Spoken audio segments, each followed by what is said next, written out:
जंगल का अकेला आदमी। घने और डरावने जंगल के बीचों बीच एक आदमी रहता था। नाम था भीम। उसका कोई घर नहीं, कोई परिवार नहीं, बस एक टूटी फूटी झोपड़ी, कुछ बकरियां और चारों तरफ खामोश पहाड़। भीम के लिए जंगल ही दुनिया था और जंगल ही उसका दुश्मन।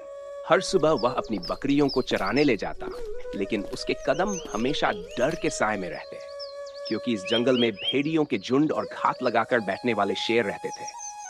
कई रातें उसने अपनी झोपड़ी के बाहर से आती दहलाने वाली दहाड़ें सुनी थीं। कभी कभी तो शेर उसकी बकरियों को झपट कर ले भी जाते। फिर भी भीम हार नहीं मानता था। भूख लगती तो जंगली फलों से पेट भरता, और जब कुछ न मिलता तो छोटे जंगली जानवरों को मारकर खा लेता। जीवन आसान नहीं था, पर उसके पास कोई और ठिकाना भी नहीं था। एक रात भेड़ियों का बड़ा झुंड उसकी झोपड़ी के पास आ गया। उसकी बकरियां डर के मारे कांप रही थीं। भीम हाथ में जलती मशाल लेकर बाहर भागा। भेड़ियों की आंखें अंधेरे में लाल चमक रही थीं।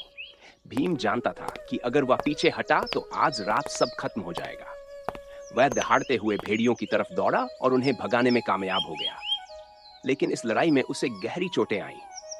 अगली रात एक और बड़ी मुसीबत आई। जंगल का सबसे खतरनाक शेर उसकी झोपड़ी के सामने खड़ा था। उसकी दहाड़ ने पूरा जंगल हिला दिया। भीम की आंखों में डर था, पर हिम्मत उससे बड़ी थी। उसने आग जलाकर चारों तरफ फैलाई ताकि शेर पास ना सके। रात भर वह जागता रहा, बकरियों को संभालता रहा। शेर बार बार घूमकर आता, लेकिन आग की वजह से पास नहीं घुस पाया।